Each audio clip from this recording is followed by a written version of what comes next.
Today the guys are learning how to cook a few curries, so this is the third session of a 4-part series. Before they've learnt some roasting and some other basic skills, but today's curry day. So important, so obviously being an elite athlete they need to be eating the right types of foods, having an understanding, not always just going out and buying food because you don't obviously know what's in it. So I try and get the boys to understand that they're basically like a Ferrari and I don't want them putting E10 in a Ferrari. So knowing how to cook the right types of foods to fuel their bodies are really important.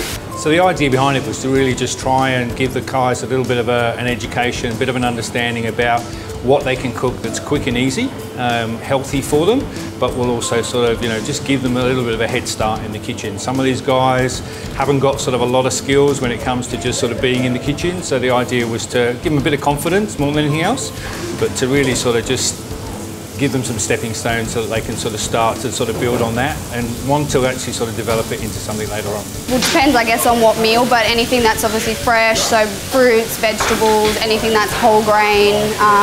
There is still a place for rice and pasta. Obviously, they do train a lot, but just making sure that they're getting those foods around main training sessions. Lean meats, nuts, dairy is also a really important part of the boys' diet, so more from a recovery point of view.